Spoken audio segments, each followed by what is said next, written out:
I am sure कि आप सब ठीक हैं, खैरियत से हैं। You are doing good today.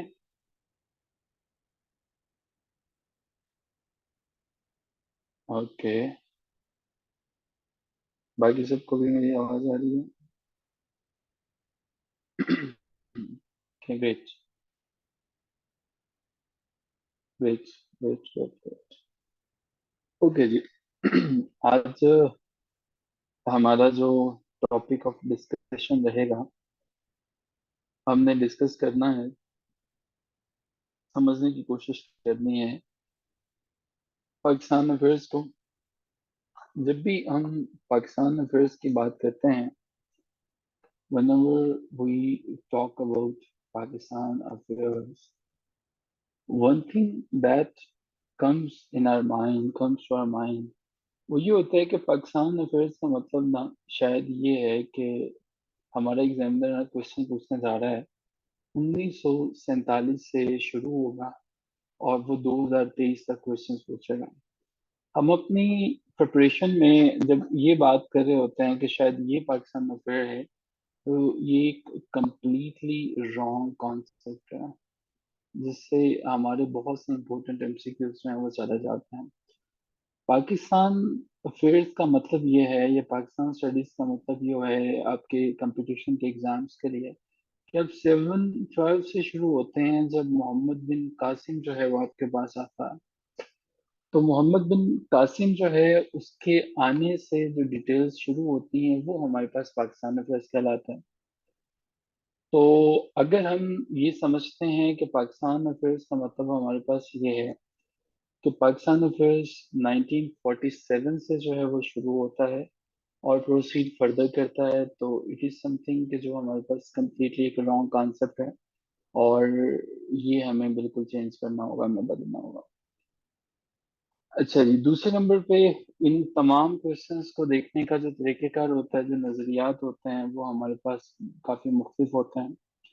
अब होगा कुछ यूं कि मैं आपके सामने जो है white board, I am sure कि आप सबको नजर आ रहा है और बिल्कुल ठीक तरह से नजर आ रहा है। नोटबुक्स आपके पास आप जो होंगी, उन्हें प्लीज आप जो है उस पर हेडिंग अपनी दे दीजिए पाकिस्तान अफेयर की। और उसमें जो है वो हेडिंग देने के बाद आप एक काम कर लीजिए कि मैं आपके सामने हर वो क्वेश्चन जो कि पिछले पेपर्स में एमसीक्यूज के फॉर्म में पूछा जा चुका है, मैं उसका आंसर आपके सामने पुट करूंगा। ठीक है? आंसर पुट करूंगा, स्टेटमेंट्स जब मैं बोल रहा हूँगा आपको तभी याद हो जाएंगे, लेकिन आपके सामने आंसर्स आएंगे तो प्लीज कुछ हिंट आपने लिख लेना है, और बाकी चीजें जो है वो आपके सामने मैं पुट करता चला जाऊंगा। तो देखते हैं, शुरू करते हैं जी पाकिस्तान अफेयर्स को। और हमारे पास ये पाकिस्तान अफेयर्स की पहली आज क्लास है, यही से हम जो है वो आगे चलते हैं, डिस्कशन का आगाज करते हैं। अ, कहानी शुरू होती है मोहम्मद बिन कासिम से भी पहले की, जब अरब ट्रेडर्स जो हैं बड़ी पीसफुली जो हैं वो आते हैं, इस्लाम को प्रीच करते हैं, और इस्लाम को प्रीच करने के लिए सबसे पहले वो आते हैं हमारे पास साउदर्न हिंद की तरफ। तो ये आप अपने पास नोट कर लेंगे, ठीक है? Please join the device side audio. Please join the device audio. Please इन्हें कोई गाइड कर दे। बिलाल भाई, अगर आप तस्वीर लेके इन्हें बता दें कि कैसे ये ज्वाइन करना है, ताकि ये ज्वाइन कर सकें, ताकि ये भी शामिल हो जाएं। कहीं ऐसा ना हो ये समझें कि शायद ये कोई बूंगो बैरों की क्लास चल रही है। अगर ये नहीं करेंगे तो प्लीज इनको फिर आंसर नहीं आएगा। अब आ रही है, आई थिंक अब आपको आ रही है। वेट होगा, वेट होगा। What is your name? Your name is quite difficult, it is 1WJD01। तो इस नेम को प्लीज अगर आप चेंज कर लें तो ये ज्यादा अच्छा रहेगा। अच्छा जी। तो मैं जी आंसर्स लिखना शुरू करूंगा आपके सामने, और स्टेटमेंट में बोलूंगा, ठीक है? तो मेक इट श्योर कि आपको चीजें समझ में आ गई। अरब ताजर जब इस्लाम लेके आते हैं बरसतीर पाको हिंद में, तो वो साउदर्न हिंद की तरफ आते हैं, यानी कि जो पूछा जाता है कि कहाँ पे इंडिया में किस हिस्से में आते हैं, तो वो हमारे पास साउदर्न हिंद रहेगा। साउदर्न हिंद का जो एरिया है वो रहेगा। इसके अलावा जो है वो हमारे पास सबसे पहले जो इलाके सबसे ज्यादा मुतासिर होते हैं और इस्लाम कबूल करते हैं, उन्हीं में एक जो है वो मुल्क शामिल है, उसका नाम साइलॉन है, जिसको अभी जो है वो लेटेस्ट नाम उसका श्रीलंका है। तो श्रीलंका का पुराना नाम पूछ लेता है क्या है, तो वो आपके पास साइलॉन है। अब हुआ कुछ यूं कि जो किंग ऑफ साइलॉन था, अरब ताजिर हिंदुस्तान में चूंकि आया करते थे, तबलीग किया करते थे, यहाँ पे ट्रेड किया करते थे। ऐसा तो था नहीं कि ये ताजिर जो हैं वो यहाँ यहाँ पे कोई हवाई जहाज था कि आ जाए कल को चले गए। इनको घंटों सफर करना पड़ता था, मीलों सफर करना पड़ता था, कई कई दिन लगते थे, तो इनकी फैमिलीज भी इनके साथ होती थी। हुआ कुछ यूं कि जो साइलॉन है वहां पर इनकी फैमिलीज जो हैं, ये जो ताजिर जिनकी डेथ हो जाती थी, वो उनकी फैमिलीज वहीं पर रह जाती थी साइलॉन यानी श्रीलंका में। तो किंग ऑफ साइलॉन ने फैसला किया कि इनकी फैमिलीज को वापस भेजते हैं। कहाँ से? श्रीलंका से वापस भेजते हैं, और श्रीलंका से भेजते हैं दमिश्क की तरफ। मैं ये बता दूं, मैं ये सारे के सारे क्वेश्चंस वही उठा रहा हूँ जो कि पिछले पेपर्स में से आए हैं। ये जो स्टेटमेंट्स मैं आपको कहानी की तरह बता रहा हूँ, ये सिर्फ इसलिए बता रहा हूँ कि आपको याद रह जाए। जो चीजें मैं आपके सामने व्हाइट बोर्ड पे लिख रहा हूँ, ये आंसर्स हैं उन क्वेश्चंस के। सो कोई भी ऐसा क्वेश्चन नहीं है कि जो कि आउट ऑफ योर सिलेबस था। कोई भी ऐसा क्वेश्चन नहीं है जो पिछले पेपर्स में नहीं आया हुआ। तो मेक इट श्योर कि ये क्वेश्चंस इंपॉर्टेंट है, तो ये नोट्स में आप चीजें मेंशन करते चले जाएं। अब दमिश्क की तरफ जो है वो जहाज जब भेजा जाता है, तो उसी में एक खातून होती है, उनका नाम नाहिद होता है। ठीक है। इनका मल्टीपल जो है वो जहाज से, मल्टीपल शिप से, तो नाहिद वाला जो जहाज था उसको अटैक करते हैं जी पायरेट्स। पायरेट्स जो है वो अटैक करते हैं, और वो एरिया जो है वो आता है सिंध के रूरल के पास, जो है वो सिंध के डोमेन में आता है। और जो कोस्ट थी जिसके ऊपर अटैक किया जाता है, जहाँ पे इन पे हमला किया जाता है, वो थी दिबेल की। ठीक है जी। तो दिबेल के मुकाम पे अटैक किया जाता है। अब डेफिनेटली जब ये पूछा जाता है कि वो कौन सा वाला जो है वो किंग है सिंध के ऊपर, तो उसका नाम पता चलता है कि वो जी राजा दाहिर है। राजा दाहिर उस वक्त सिंध का वो हुक्मरान था, वहां पे हुकूमत करता था। अब उससे कहा गया कि भाई राजा दाहिर को कि ये तुम्हारे इलाके में पायरेट्स ने अटैक किया है, मुसलमानों का जो है वो जहाज था, मुस्लिम खवातीन बच्चियां उसमें थी, तो तुम इसको कंट्रोल क्यों नहीं करते? ये कहने वाले कौन थे? मुस्लिम्स। मुस्लिम में से कौन से थे? उमैया डायनेस्टी की उस वक्त हुकूमत चला करते थे, यानी कि हमारे पास जो खिलाफत थी वो उमैया डायनेस्टी के थे। तो उन्होंने ये पैगाम भिजवाया कि आप इसे कंट्रोल क्यों नहीं करते? और पैगाम पहुंचाने वाले खलीफा थे वलीद बिन मलिक। ठीक है। वलीद बिन अब्दुल मलिक जो है वो, इसने कहा जी मुझसे तो कुछ नहीं होता है, मैं तो नहीं कंट्रोल कर सकता। और ये पैगाम जो है वो वलीद बिन मलिक को कौन सा ख्वाब आया होगा कि ये वहां पे अटैक हुआ। जो नाहिद थी, इन्होंने एक लेटर लिखा था कि हमारे जहाज के ऊपर जो है वो अटैक किया गया है। और ये लेटर इन्होंने लिखा था हज्जाज बिन यूसुफ को। हज्जाज बिन यूसुफ को वंस अगेन रिमाइंडर दे दूं, जो जो चीजें जो है वो मैं लिख रहा हूँ, ये वो हैं जो आपके सवालों का जवाब है। ठीक है। जो पेपर में वो पूछता है और जो चीजें मिस होती हैं, आपको एक ऑप्शन चूज करना होता है, तो ये वो ऑप्शन है, ये जवाबात हैं। ठीक है। लेटर ऑन जैसे मैं ये स्क्रीन कंप्लीट कर लूँ, आप इसका स्क्रीनशॉट भी ले लीजिएगा, ताकि बाद में आप इसे जो है वो मुकम्मल कर लें। कहानी की फॉर्म में मैं बताऊंगा, आप इसको फिर अपने नोट्स पर मुकम्मल कर लीजिएगा। और हजाज बिन यूसुफ को ही क्यों लिखा? क्योंकि हजाज बिन यूसुफ जो है वो गवर्नर था इराक का, और इसको बताया गया कि आपकी डोमेन में इस तरह से हो रहा है। अभी वलीद बिन मुल्क जो खलीफा था, उसने हजाज बिन यूसुफ से कहा कि इनकी मदद की जाए, पूछा जाए इस मसले को। हजाज बिन यूसुफ ने लेटर लिखा राजा दाहिर को कि इनको कंपनसेट किया जाए, और ये जो बच्चे हैं, ये जो खवातीन हैं, इनको बिल्कुल फ्री किया जाए और छोड़ दिया जाए। लेकिन उन्होंने कहा कि भाई मैं तो ये नहीं करूंगा, यानी कि राजा दाहिर जो है वो सिरे से मुकर गया। उसने कहा मैं तो ये कंट्रोल नहीं कर सकता और नहीं होता है। हजाज बिन यूसुफ ने पहला बंदा भेजा, पहला सिपा सलार भेजा, उसका नाम अब्दुल्ला बिन हिनयान था। अब्दुल्ला बिन हिनयान को भेजा कि इसको पनिशमेंट दो, इसको सजा दो, इसको पता चले कि इसने मुसलमानों की बेटियों पे अटैक किया है। लेकिन अब्दुल्ला बिन हनियान जो है वो खुद शहीद हो गए, और राजा दाहिर जो है वो इसने और इसके लोगों ने अब्दुल्ला बिन हनियान को शहीद कर दिया। अब्दुल्ला बिन हनियान के बाद जो है वो एक और सिपह सलार भेजा गया, लेकिन उनका नाम कभी पूछा नहीं गया, तो डिस्कशन में का हिस्सा नहीं रहेंगे। ठीक है। फिर जो है वो तीसरे नंबर पे भेजा गया मोहम्मद बिन कासिम जो है। तो मोहम्मद बिन कासिम जो है वो आते हैं, और ये आते हैं थर्ड टाइम जो है वो इनको भेजा जाता है।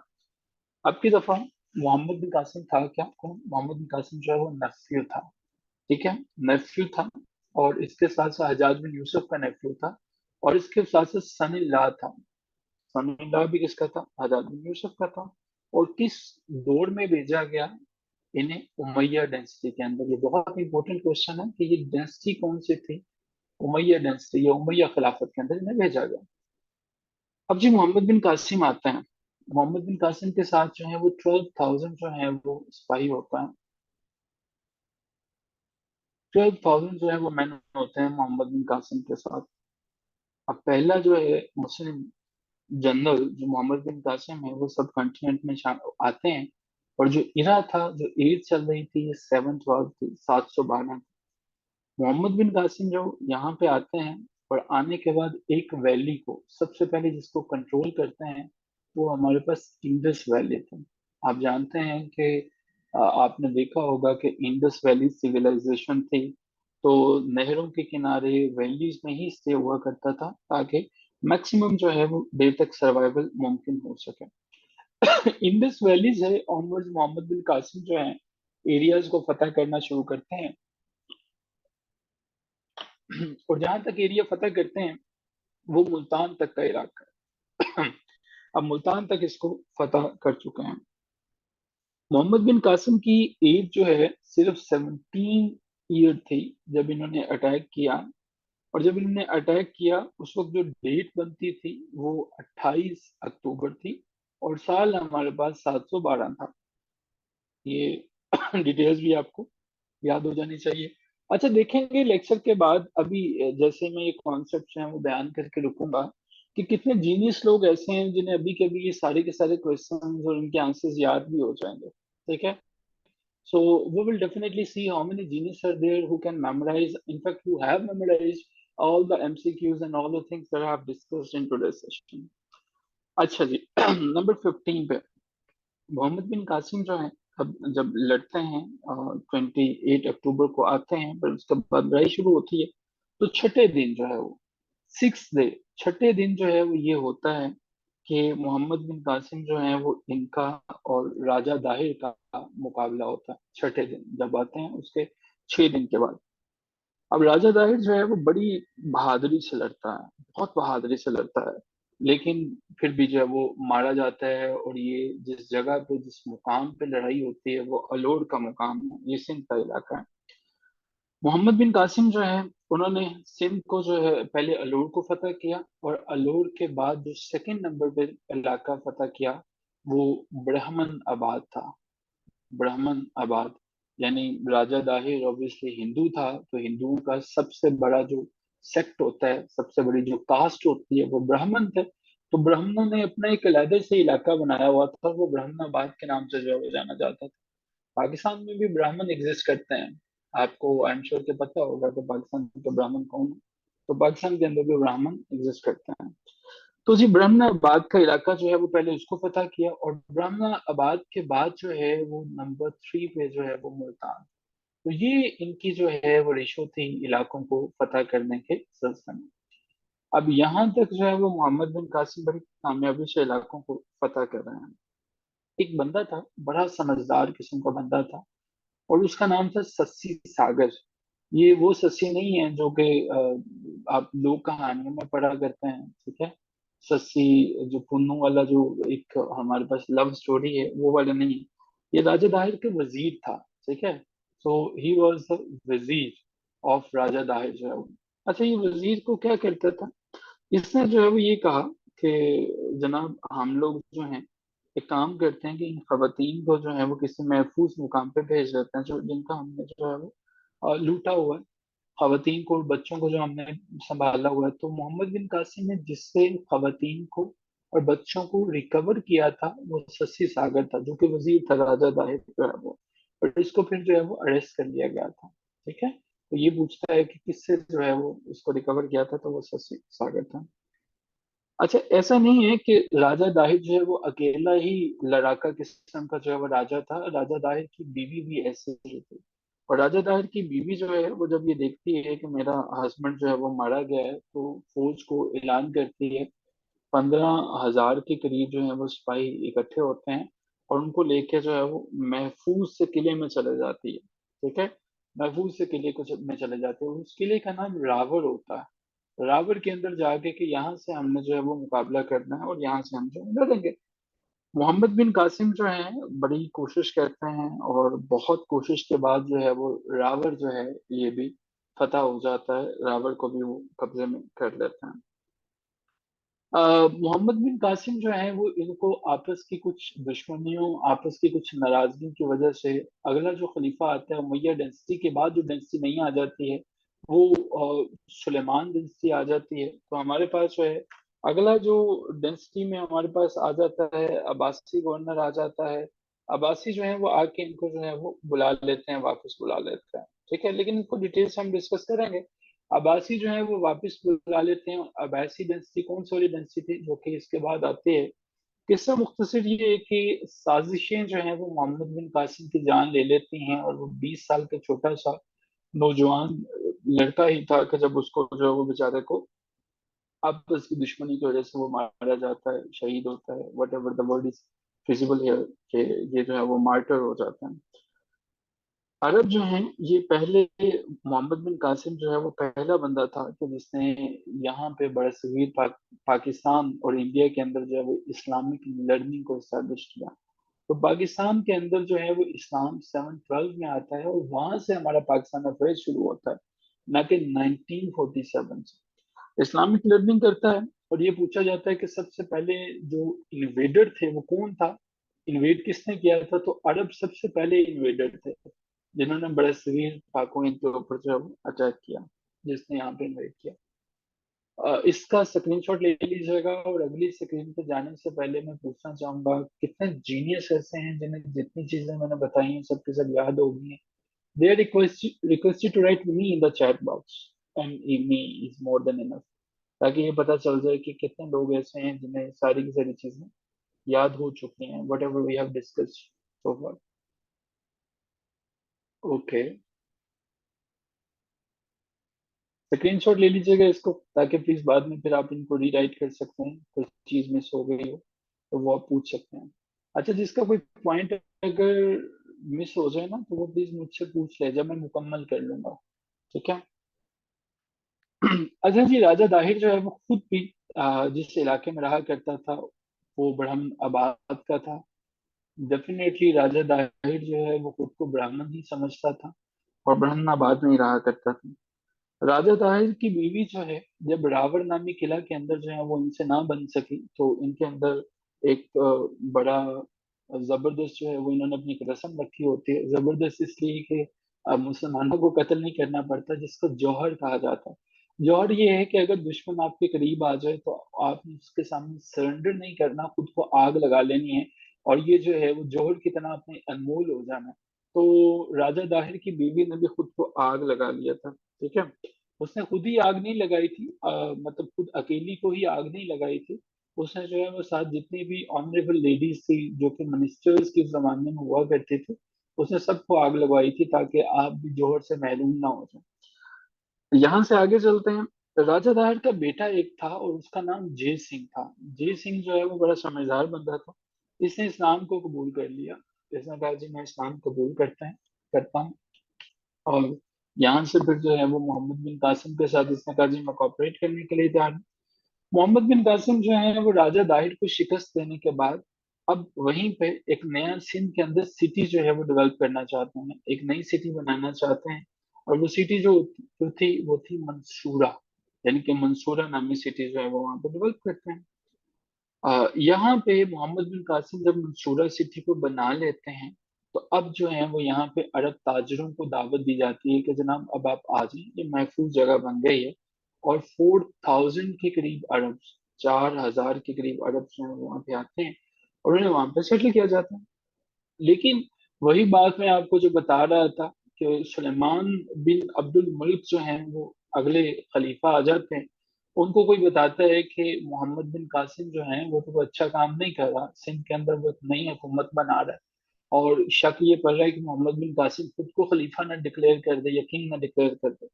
मोहम्मद बिन कासिम को जो है वो वापस बुला लिया जाता है। मोहम्मद बिन कासिम के ऊपर दो इल्जामात लगाए जाते हैं। ये चूंकि पेपर में पूछा नहीं गया तो इससे मैं इसे लिखूंगा नहीं, मैं सिर्फ बता देता हूँ आपको। कहा यह जाता है कि मोहम्मद बिन कासिम जो है वो राजा दाहिर की दो बेटियां थी। दोनों बेटियों ने क्या किया कि इल्जाम लगाया, उन्होंने खलीफा को जो है वो एक लेटर लिखा, उसने खत लिखा, उसने कहा कि ये हम मुसलमानों की तहजीब तो ऐसी कभी भी नहीं रही थी कि आप जो है लड़कियों को, औरतों को उनके साथ ज्यादती करें, उनके साथ रेप करें। तो खलीफा ने पूछा ऐसा किसने किया, तो इल्जाम लगाया मोहम्मद बिन कासिम के ऊपर जो है वो। मोहम्मद बिन कासिम को जो है वो वापस बुलाया गया और फिर इस सजा में जो है वो उसे मार दिया गया। लेकिन बाद में ये दोनों की दोनों लेडीज जो हैं वो इन्होंने कहा कि ये झूठ था और हमने मोहम्मद बिन कासिम से अपने बाप राजा दाहिर का बदला लेने के लिए ऐसा किया था और हमने वो बदला ले लिया। फिर बदले में ये दोनों भी जो है वो मारी जाती हैं। लेकिन बहुत से हिस्टोरियन जो हैं वो इसको गलत समझते हैं, वो कहते हैं कि ये ऐसा कोई इंसिडेंट एग्जिस्ट नहीं करता है। लेकिन ये हमारे एग्जाम्स में कभी नहीं पूछा गया, इसलिए मैंने यहाँ पे नहीं लिखा। इसको सिर्फ सुन लेना ही काफी था। चलिए जी। मोहम्मद बिन कासिम जो है सुलेमान बिन अब्दुल मुल्क जो है वो इन्हें वापस बुला लेते हैं। ये सुलेमान भी पूछ लेता है और सलमान भी है, ठीक है। ज्यादा जो है वो मुझे वैसे जो सही नाम है वो सलमान है, लेकिन पेपर सेटर कभी सुलेमान भी दे देता है, कभी सलमान भी दे देता है। अब यहाँ पे जी सिंध के अंदर जो है, लेकिन होगा एक ही, ऐसा नहीं होगा कि सुलेमान भी देगा या सलमान भी देगा, वो एक ही देगा दोनों में से। अब सिंध को जो है वो कहा जाता है बाबुल इस्लाम, चूंकि यहाँ से इस्लाम दाखिल हुआ था। अब बाबुल इस्लाम का जो डे है पाकिस्तान में मनाया जाता है वो 24 जुलाई है, ठीक है। हर साल 24 जुलाई को पाकिस्तान में ये डे मनाया जाता है और इसे बाबुल इस्लाम डे कहा जाता है, ठीक है। मोहम्मद बिन कासिम जो है, इन्होंने पूछा जाता है कि कौन सी डेंसिटी चल रही थी जब इन्होंने जब इन्होंने सिंध को फतह किया, तो वो उमैया डेंसिटी थी जिस डेंसिटी में इन्होंने सिंध को फतह किया। सो कलेक्टिवली अगर हम बात करें तो अरब जो है वो आते तो मोहम्मद बिन कासिम के टेन्योर में है। लेकिन जो टोटल अरबों की टोटल हुकूमत थी जो उन्होंने सिंध के ऊपर की, बड़ा सगीर पाको हिंद के ऊपर की, 282 ईयर्स, यानी कि 282 साल तक जो है वो इनकी हुकूमत रहती है। इमेजिन करें कितनी देर तक चलती है। मोहम्मद बिन कासिम ने, मैंने बताया था ये सवाल उसने दोबारा पूछा है कि कौन सी जो है वो डेंसिटी थी। उमैया डेंसिटी के अंदर जो है मोहम्मद बिन कासिम यहाँ पे आते हैं, अटैक करते हैं, इन्वेट करते हैं। वो पूछ रहे थे उमैया डेंसिटी का टेन्योर कितना था। उमैया डेंसिटी का टेन्योर 39 ईयर्स था, ठीक है। 39 ईयर्स तक जो है वो उमैया डेंसिटी रहती है। अब मोहम्मद बिन कासिम जो है वो मुल्तान तक पहुंचता है। आपके पेपर में वो क्वेश्चन पूछता है कि सबसे पुराना शहर कौन सा है, जो साउथ एशिया का सबसे पुराना शहर है तब से लेकर अब तक एग्जिस्ट करता है, तो वो मुल्तान। अब मोहम्मद बिन कासिम जो है वो देबिल के मुकाम पे जब आया, याद होगा आपको कि देबिल के मुकाम पे जो है या दिबेल के मुकाम पे पहुंचने से पहले इसने कुछ छोटे छोटे सिटीज भी फतह किए थे। छोटे छोटे सिटीज जो हैं, चूंकि हमारे एग्जामिनर ने पूछा हुआ है तो हम बता देते हैं। उनमें से पहले का नाम नारोन था, NARWN, नारोन। छोटे छोटे सिटीज है सिंध के अंदर थे। और दूसरा, उस वक्त उसका नाम जो है वो सविस्तम था। सविस्तम जो है वो, ये दो सिटीज भी उसने दिबेल फतह करने से पहले जो है वो फतह किए हुए थे, ठीक है। मोहम्मद बिन कासिम जो है ये पूछ रहा है, दोबारा पूछ रहा है कि किसका नेफ्यू था। आपको पता है हजाद बिन यूसुफ का है, ठीक है।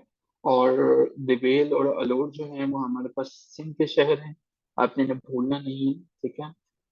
मोहम्मद बिन कासिम को जो है वो बेचारे को इराक के अंदर, इराक जो है वो वहां पे वापस बुलाया जाता है। इराक के अंदर सुलेमान जो है वो जब खलीफा था, या सलमान जो है वो खलीफा था, तब उस टेन्योर के अंदर जो है वो इसे टॉर्चर किया जाता है और इनकी जो है वो मौत वाक़या हो जाती है, ये शहादत वाक़या हो जाती है। कहा जाता है कि इनको जो है जिंदा जो है वो घोड़े के पीछे जो है वो बांध दिया गया था और इराक की गलियों में जो है वो घुमाया गया था, जिससे इनकी डेथ हुई थी, ताकि कि इनके ऊपर ये इल्जाम था कि इन्होंने राजा दाहिर जो है वो उनकी बेटियों के साथ ज्यादती की है, जो कि एक बेबुनियाद बात थी। ठीक है।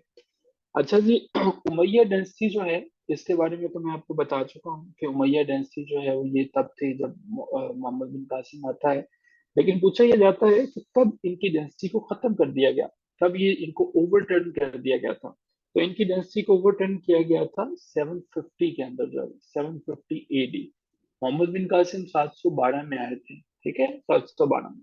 तो ये 749 से 750 है, यानी 1-2 साल के करीब करीब रहता है। तो वो आपको यही ऑप्शन देगा, या 749 दे देगा या 750 दे देगा, कि कब जो है उनको ओवरथ्रो किया गया था। अच्छा जी, मोहम्मद बिन कासिम जो है वो, इनका रियल नाम मोहम्मद बिन कासिम नहीं था। वो तो बेसिकली मोहम्मद बिन कासिम जो है उनके तौर पर जाने जाते थे। असल नाम इनका अमादुद्दीन था। ठीक है, अमादुद्दीन था, बल्कि अमादुद्दीन मोहम्मद था, जिसका मतलब ये होता है कि पिलर ऑफ दीन, कि ये दीन के पिलर के तौर पर जाने जाते थे। मोहम्मद बिन कासिम को जब वापस बुला लिया जाता है और पूछा जाता है कि फिर जो है वो कौन ऐसा बंदा था कि जिसको यहाँ की गवर्नरशिप दी गई थी, तो उसका नाम जो है वो यजीद बिन मोहलब था। यजीद बिन मोहलब कौन था? ये वो गवर्नर था जो कि मोहम्मद बिन कासिम के बाद जो है वो आता है। ठीक है, आफ्टर मोहम्मद बिन कासिम।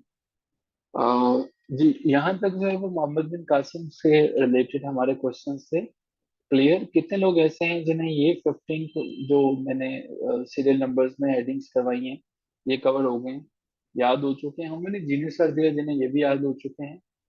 स्क्रीनशॉट ले लीजिए प्लीज। कितने लोग ऐसे हैं जिन्हें मुकम्मल तौर पर ये याद हो चुके हैं?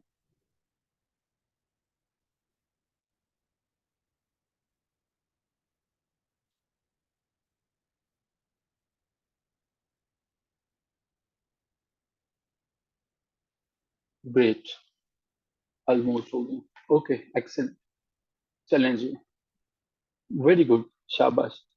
अच्छा जी, याद रखेंगे कि हमारे पास जो है इसके बाद जो टेन्योर आता है, वो आता है गजनवी जो है वो। ठीक है, गजनवी टेन्योर आता है, यानी कि जिस जगह पे आज आप और हम लोग मौजूद हैं, ये हमेशा से हमारी नहीं थी और ना ही हमारी रहेगी। तो गजनवी जो है वो उनकी डेंसिटी आ जाते हैं। अब गजनवी डेंसिटी में से जो क्वेश्चंस आ चुके हैं, मैं वो भी आपको बता देता हूँ। जब हम गजनवी डेंसिटी की बात करते हैं, तो गजनवी डेंसिटी जो है वो रफली शुरू होती है।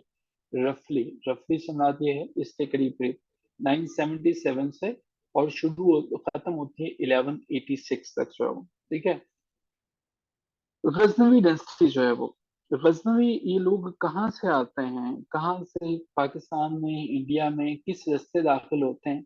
खैबर पास में। तो खैबर पास जो है बेसिकली वो इलाका रहा है बड़ा सगीर पाको हिंद में, जहाँ पे एक्सटर्नल इन्वेडर्स इस रास्ते से आया करते थे और आके अटैक किया करते थे। इसी तरह से जो है वो गजनवी भी इसी रास्ते से आते हैं, और गजनवी आने के बाद जो है वो खैबर पास के रास्ते से 175 ईयर्स तक जो है वो ये हुकूमत करते हैं, यहाँ पे कंट्रोल करके रखते हैं सारे के सारे एरियाज में।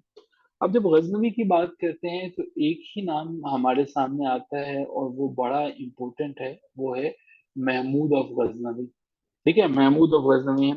महमूद ऑफ गजनवी ये एक ऐसा बंदा था जिसने 1000 के अंदर, 1000 एडी के अंदर जो है वो मुकम्मल तौर पर 26-27 के करीब अटैक करते हैं इंडिया के ऊपर। वो महमूद ऑफ गजनवी था। ठीक है, महमूद ऑफ गजनवी।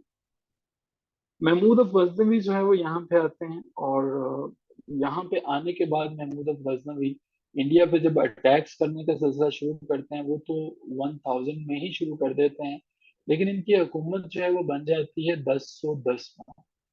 1010 से हुकूमत इनकी बनती है और वो चलती है फिर 1186 तक। ठीक है, 1186 तक इनकी गवर्नमेंट जो है वो रहती है। गजनवी का दौर लाहौर के लिए, पाकिस्तान के लिए, इंडिया के लिए जो है वो एक बेहतरीन दौर रहा था। महमूद अफ गजनवी आज के हुक्मरानों की तरह नहीं था। महमूद अफ गजनवी ने इस शहर को, जिसको आजकल हम लाहौर के नाम से जानते हैं, इस शहर को जो है वो द सिटी ऑफ गाजी कहा करता था। ठीक है, द सिटी ऑफ गाजी कहा करता था। ना सिर्फ ये सिटी ऑफ गाजीज था, बल्कि यहाँ पे सेंट्स हुआ करते थे, यहाँ पे इंटेलेक्चुअल्स हुआ करते थे। और ये इंटेलेक्चुअल्स जो है वो ये कहाँ से आते थे? ये खुद जो है वो लेके आया करता था। ठीक है, महमूद जो है वो अपने साथ लेके आया करता था। ठीक, कहाँ चला गया? इंटेलेक्चुअल्स दिया करता था। अब महमूद गजनवी जो है, इसने सिर्फ पाकिस्तान में से और इंडिया में से जिस हिस्से को अपने साथ मिलाया था, ठीक है, गजनी जो है वो बेसिकली अफगानिस्तान से आया था ना। गजनी अफगानिस्तान की एक सिटी का नाम है। तो पंजाब का पूरा इलाका इसने इनेक्स कर लिया था, इसने अपने साथ शामिल कर लिया था। जिस पंजाब में आज हम और आप मैं और आप बैठे हैं, हम सब बैठे हुए हैं, ये गजनवी ने किया था। लेकिन गजनवी जो है ये कब किया था? उसने 1021 में, 1021 में वो इसको साथ मिला लेता है। बड़ा कमाल का बादशाह था, बड़ा कमाल का इन्वेडर था। अपने साथ जब लोगों को मदऊ करता है तो कोई शराबियों को, उन लोगों को नहीं बता बुलाता है कि आए, मैंने ये फतह कर लिया है तो आप भी आए, हम लोग जो है चल के एंजॉय करते हैं। एक ऐसा वर्सटाइल स्कॉलर था। इमेजिन करें कि ये हमारे पास बुलाता है अल बेरूनी को।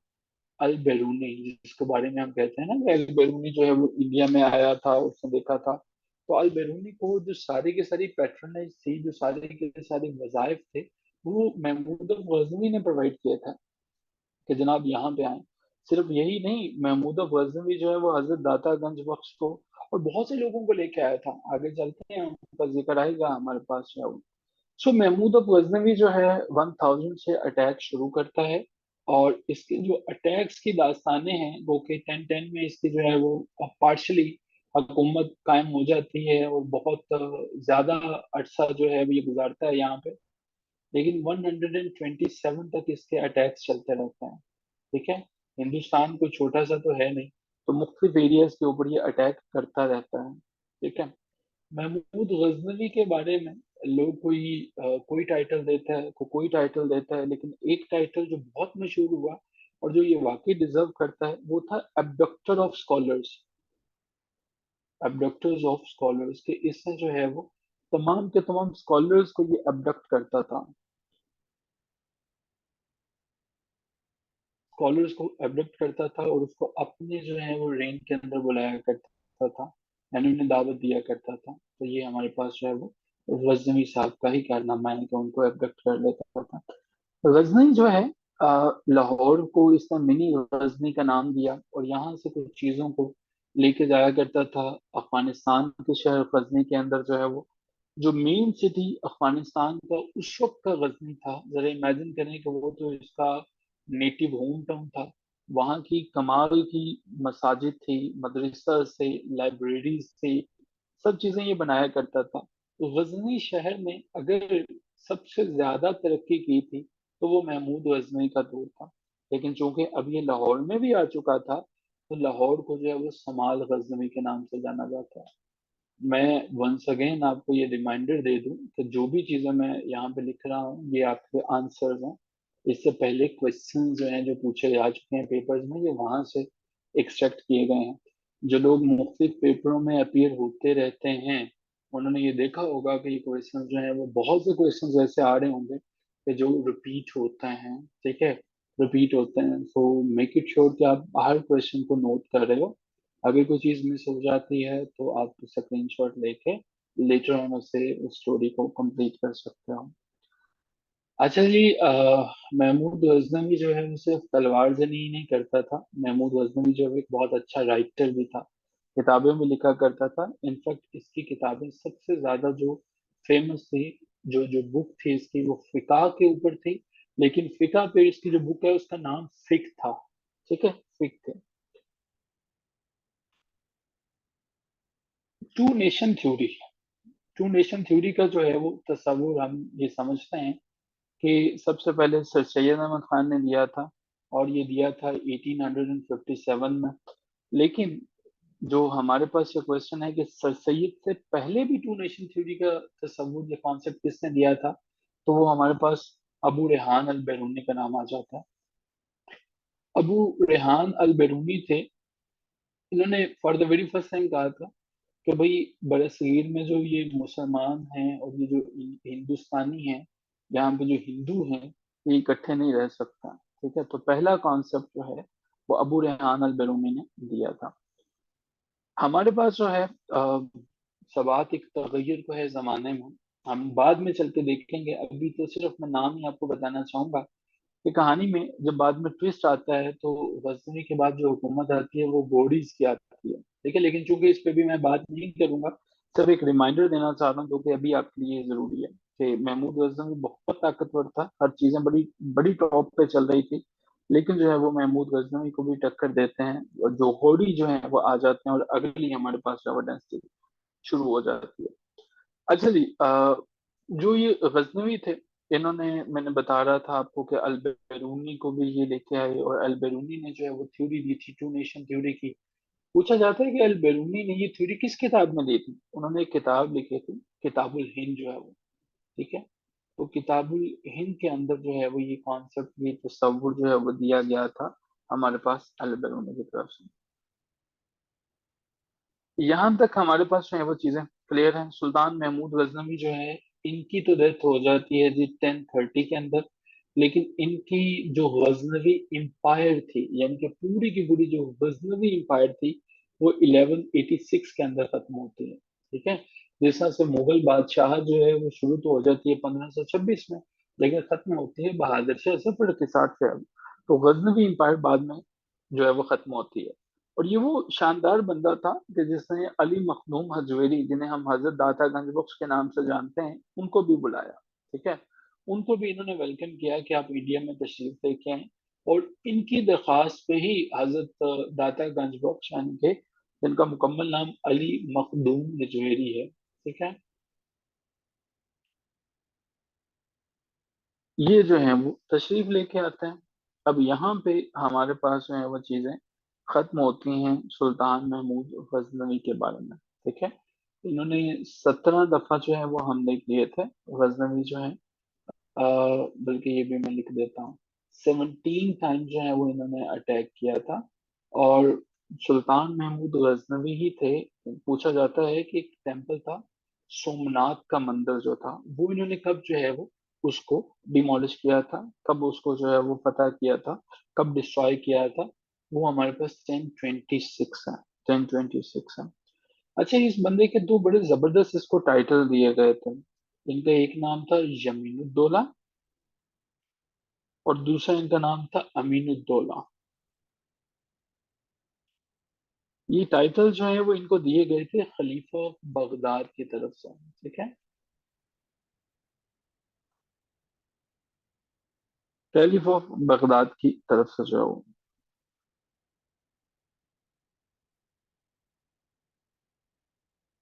अच्छा जी, यहाँ तक चीजें जो है वो प्लीज नोट कर लीजिए। आई एम श्योर की चीजें आपको क्लियर हो गई हैं। क्लियर, कितने लोग ऐसे हैं जी जिन्हें ये सारी की सारी चीजें याद हो चुकी हैं? Once again they are requested to write me in the chat box.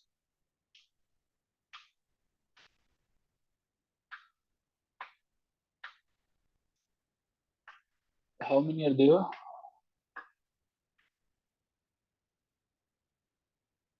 Okay,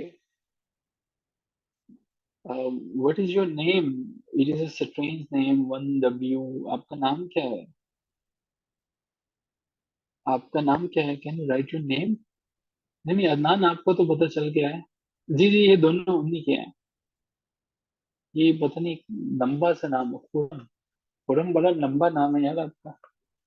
ये ये प्लीज इसे चेंज कर लीजिएगा जूम पे, जब बाद में क्लास के ना टाइम मिले आपको।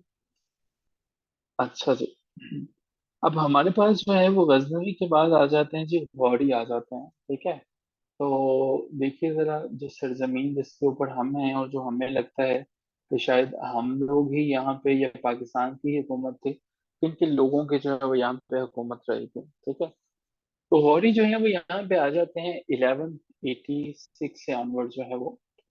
1186 में ऑब्वियसली वो जंगें शुरू होती हैं, और 1187 तक जो है वो गौरी जो है वो मोहम्मद गौरी ये सब की सब चीजें फतह कर लेते हैं। असल में फतह करने की भी एक वजह थी। महमूद गजनवी ने क्या किया था, ये बातें आपको याद रखने के लिए सब बता रहा हूँ, जरूरी नहीं है पेपर में वो नहीं पूछेगा। महमूद गजनवी ने क्या किया था कि हमारे पास गौरी डायनेस्टी जो है वो गौरियों का बेसिकली एक छोटा सा जो है वो इलाका हुआ करता था।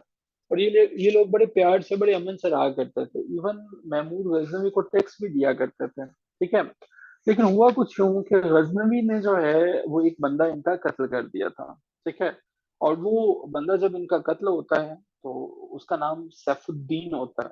पेपर में नहीं पूछा गया, वैसे याद रख लीजिएगा, सैफुद्दीन होता है। जब ये बात पता चलती है अब मोहम्मद गौरी को कि मेरा जो है वो भाई को कत्ल कर दिया गया है, तो अब की दफा जो है वो जनाब आ जाता है गजनवी की तरफ। और गजनवी को जो है वो फिर गौरी जो है वो तबाह करता है। इसका जो शहर इसने बनाया हुआ था, सारे का सारा लाइब्रेरी थी, सब की सब चीजें थी, वो उन्हें आग लगा देता है। मोहम्मद शहाबुद्दीन गौरी जो है, वजह क्या थी कि गजनवी महमूद गजनवी जो था, सुल्तान महमूद ऑफ गजनवी, इसने क्या किया था कि सैफुद्दीन को कत्ल कर दिया था। बादशाह था, कोई बात हुई होगी, उसने कत्ल कर दिया। और लेकिन उसके बाद जो है वो महमूद मोहम्मद शहाबुद्दीन गौरी जो है वो उसने सुल्तान महमूद गजनवी को ना सिर्फ इसको जो है वो कत्ल किया, बल्कि इसके गजना को सब की सब चीजें डिस्ट्रॉय कर दी। उसको एक टाइटल दिया जाता है मोहम्मद गौरी को, और वो था वर्ल्ड बर्नर। उसने सबसे ज्यादा जो है वो आग लगाई थी, ठीक है, तबाह करके रख दिया था उसने जो है वो। तो ये हमारे पास इस तरह से कहानी आगे चलती है। लेकिन आप जानते हैं कि ताजो तख्त एक ऐसी चीज होती है जिसमें बाप बेटे को जो है और बेटा बाप को कत्ल कर देता है। आपको याद होगा कि जब आप औरंगजेब आलमगीर वाला किस्सा देख लीजिए, शाहजहां ने अपनी जिंदगी के आखिरी दिन जो है वो कैद में गुजारे थे और कैद खाने में मौत हुई थी बेचारे की। ठीक है, मुगल बादशाहों ने अपने भाइयों को कत्ल कर दिया, मुगल शहजादों ने कत्ल कर दिया, तो ये तो फिर कोई अलग ही डेंसिटी का बंदा था। अब की दफा जी ये दूसरे नंबर पे हमारे पास आ जाते हैं। इनका नाम, मुकम्मल नाम शहाबुद्दीन का मुइजुद्दीन मोहम्मद बिन साम शहाबुद्दीन गौरी था। तो ये जो यहाँ से हमारे पास अगली डायनेस्टी शुरू हो जाती है। अब यहाँ पे गौरी डायनेस्टी के अंदर जो सबसे ज्यादा इंपॉर्टेंट चीज आती है वो हमारे पास जो है वो कुछ बैटल्स होते हैं, ठीक है। शहाबुद्दीन मोहम्मद गौरी जो है वो आता है, लेकिन ये इंडिया के अंदर स्टे करने की नीयत से आता है। यानी कि इस नीयत से नहीं आता कि मैंने जनाब यहाँ से चले जाना है। गौरी जो है वो स्टे करने की नीयत से आता है। गजनवी जो है वो यहाँ से सारी की सारी जो चीजें थी उनको लेके जाया करता था वापस गजनी की तरफ से, गजनी की तरफ से। लेकिन बड़े बड़े लोगों को, उलमा कराम को वो बुलाया करता था लाहौर में। यहाँ पे वो जो है वो उसे समाज यमनी गजनी जो है वो कहा करता था। अच्छा जी, यहाँ पे जब हम सुल्तान महमूद गौरी की बात करते हैं तो एक बैटल बड़ी फेमस है और उसको बैटल ऑफ टारेन के नाम से जाना जाता है। बैटल ऑफ टारेन जो है वो क्यों इम्पोर्टेंट है? ये इसलिए इम्पोर्टेंट है, पहले तो ये है कि ये हुई कब थी बैटल ऑफ टारेन जो है वो। बैटल ऑफ टारेन जो है वो पहली वाली बैटल ऑफ टारेन हुई थी 1191। तो इसकी डेट्स उसने पूछी है कब कब हुई थी। तो उसके बाद जो सेकंड हमारे पास बैटल ऑफ टारेन है वो होती है 1192 के अंदर जो है। दो जंगें थी हमारे पास। ये नंबर 4 रहेगा, ये नंबर 5 आएगा। अच्छा जी, अब इसके बाद जो है बाकायदा तौर पर इस्लामिक स्टेट की बुनियाद रखता है गौरी डेंसिटी के अंदर शहाबुद्दीन गौरी। क्वेश्चन वो ये पूछता है कि इस्लामिक स्टेट की बाकायदा बुनियाद किसने रखी? Muhammad bin Qasim, Mahmud Ghaznavi, Shahabuddin Ghori, none of this. तो आप मोहम्मद बिन कासिम को या टिक कर देते हैं या टिक कर देते हैं गजनवी को, लेकिन वो नहीं है। इस्लामिक स्टेट की बुनियाद के जो यहाँ पे रहने की नीयत से आया था, ठीक है, जो यहाँ पे नीयत से इसलिए आया था कि मैंने इंडिया को फतह करके यहाँ पे रहना है, वो हमारे पास जो है वही गौरी डेस्टी था। शहाबुद्दीन गौरी, अब क्या इसने पूरे के पूरे इंडिया के अंदर अपनी हुकूमत कायम कर ली थी? नहीं।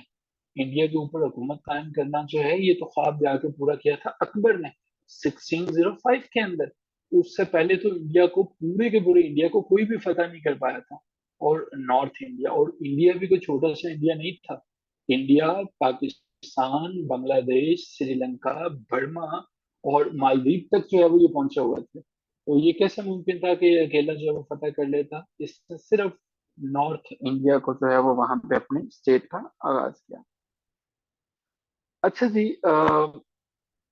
हमारे पास जो है, ठीक हो गया।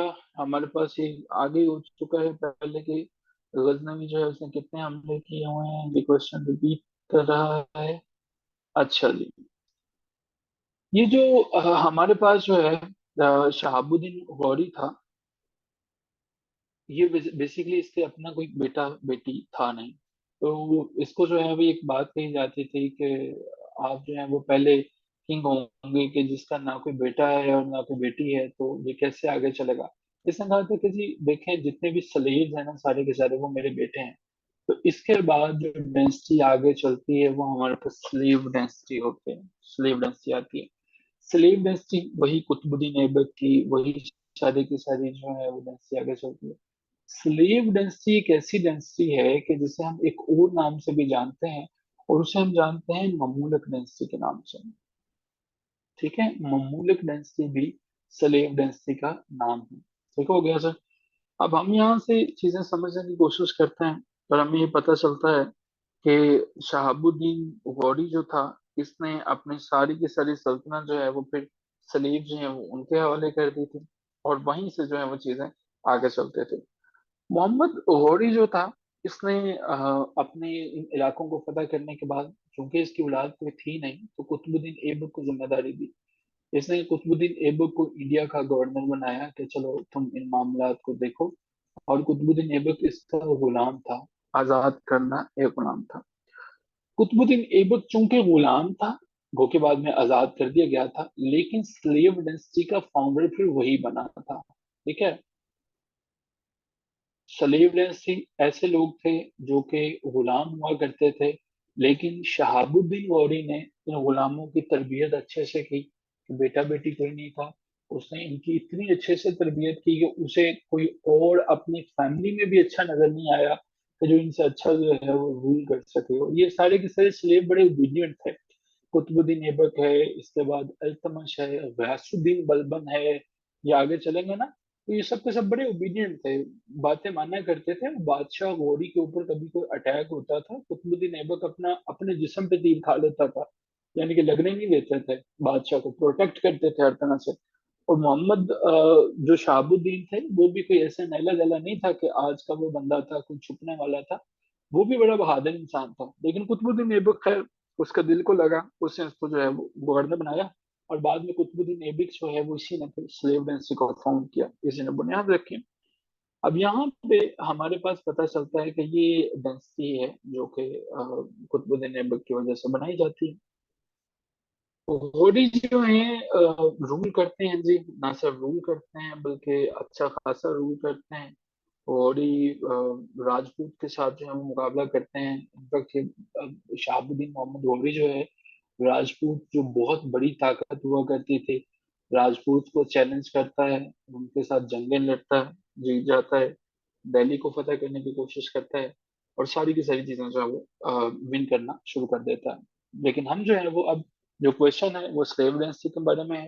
तो स्लेव डेंसिटी कितनी देर तक चलती है जी? स्लेव डेंसिटी हमारे पास चलती है 84 ईयर्स तक जो है वो, 84 ईयर्स तक जो है वो स्लेव डेंसिटी चलती है। स्लेव डेंसिटी का फाउंडर मैं बता चुका हूँ, कुतुबुद्दीन जो है वो ऐबक थे। कुतुबुद्दीन ऐबक जो है पहले गवर्नर भी थे, गवर्नर ऑफ दिल्ली। इनको अपॉइंट करने वाले थे शहाबुद्दीन मोहम्मद गौरी, उन्होंने इन्हें अपॉइंट किया था। अब जब कोई रियासत बनती है तो उसकी कोई ना कोई ऑफिशियल लैंग्वेज भी होती है। तो ये जो स्लेव डेंसिटी थी, इस डेंसिटी के अंदर जो ऑफिशियल लैंग्वेज इनकी थी वो हमारे पास पर्शियन थे। पर्शियन लैंग्वेज वो लैंग्वेज थी कि जिसको ऑफिशियल लैंग्वेज का दर्जा दिया गया। कुतुबुद्दीन ऐबक के पास ये चार्ज आता है पूरी की पूरी स्टेट का 1206 में, लेकिन किस्मत के सितम जरीफी देखे कि 1210 में ही बेचारे की डेथ हो जाती है। कुतुबुद्दीन ऐबक के बाद जो है वो मसला ये था कि अब किसको जो है वो बनाया जाए, कौन आ गया है। कुतुबुद्दीन ऐबक का बेटा था जो कि इंतहाई निकम्मा था, जिसको बनाया गया थोड़ी देर के लिए। उसका नाम वैसे कभी पूछा नहीं गया, लेकिन आपको याद रखने के लिए बता रहा हूँ कि वो हमारे पास आता है, लेकिन हुकूमत जो है वो चल नहीं पाती है उससे, वही तबाहियां होने शुरू हो जाती हैं, लोग जो हैं वो एक दूसरे से लड़ना शुरू हो जाते हैं, झगड़ना शुरू हो जाते हैं, तख्त व ताज को एक बहुत बड़ा खतरा पहुंचना शुरू हो जाता है। तो उसकी वजह से फिर हमारे पास जो है वो इन्वेड करते हैं इल्तमश जो है वो, इल्तमश का कोई इरादा नहीं था कि मैं आऊं और मैं जो है वो इसके ऊपर चलूं। अब इल्तमश भी कौन थे? गुलाम थे। लेकिन अरम शाह जो है वो इनके बेटे का नाम था, और इल्तमश जो है वो ये भी गुलाम थे। इल्तुतमिश किसके गुलाम थे? इल्तुतमिश कुतुबुद्दीन ऐबक के गुलाम थे। लेकिन कुतुबुद्दीन ऐबक जो है, इनको हुक्म देते हैं, इनको हुक्म देते हैं जी मोहम्मद गौरी के इनको आजाद कर दिया जाए, और उन्हें आजाद कर दिया जाता। तो जी पहले जो है उसके बाद आते हैं सुल्तान शमसुद्दीन इल्तुतमिश साहब। कुतुबुद्दीन का बेटा आदम शाह था। मैंने बताया कि उसको जो है वो ताजो तख्त पहनाया गया, लेकिन कोई सीन बन नहीं सका। पूछा जाता है कि सबसे लंबा टेन्योर किसका था? कौन ऐसा था जिसने स्लेव इंडस्ट्री में सबसे ज्यादा जो है वो लंबा स्टे किया था? तो वो हमारे पास जो है वो इल्तुतमिश आ जाते हैं। इल्तुतमिश जो है वो इनका स्टे लॉन्गेस्ट स्टे था। ठीक है, सबसे जो लंबा स्टे था वो इल्तुतमिश का ही स्टे था। स्लेव डेंसिटी इन टोटल जो है वो शुरू होती है जनाब हमारे पास 1206 से, लेकिन खत्म हो जाती है ये 1290 में। इतने साल जो है वो चलती है, 84 ईयर्स जो है वो। ठीक है, यहाँ पे हम जी रुकेंगे। और क्या ये कितने लोग ऐसे हैं जिन्हें ये याद हो चुका है? How many of you are there जिन्होंने ये भी मेमोराइज कर लिया है? क्या ये भी याद हो चुका है? जिन लोगों को ये भी याद हो गया, ग्रेट। चलिए अब जरा कुछ क्वेश्चन जो है ये देख लीजिएगा। जो स्क्रीनशॉट जिनका मिस हुआ है प्लीज ले लीजिएगा। ये हमारे पास पहली स्क्रीन है। ठीक है, ये पहली स्क्रीन है, प्लीज इसको स्क्रीनशॉट ले लीजिए अगर ऑलरेडी नहीं लिया हुआ। ये हमारे पास दूसरी स्क्रीन है। ठीक है, ये हमारे पास थर्ड स्क्रीन है। ये हमारे पास है जी फोर्थ वाली। और यहाँ पे हमने स्ट्राइक किया। और आई एम श्योर कि ये सारी की सारी चीजें आपको समझ में आ गई, आपने अपने नोट्स बना लिए। अच्छा, ये बहुत ही इंपॉर्टेंट एमसीक्यूज हैं जो आपको बैक वक्त मल्टीपल सब्जेक्ट्स के अंदर जो है वो हेल्प आउट करेंगे। ठीक है, कोई क्वेश्चन हो तो क्वेश्चन पूछा जा सकता है, otherwise that's all from my side, और मैं यही करूँगा। चलें जी, थैंक यू सो मच। आप सब अपना ढेर सारा ख्याल रखिए। सुबह मुलाकात होती है आप सबसे, और फिर हम यहीं से आगे बढ़ते हैं और मजीद चीज़ों को डिस्कस करने की कोशिश करते हैं। जी प्लीज, श्योर। ये हमारे पास सेकंड स्क्रीन है।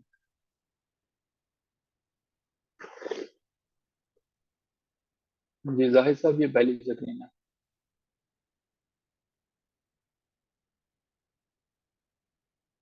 Thank you so much everyone. ख्याल रखें अपना। खुदा हाफिज।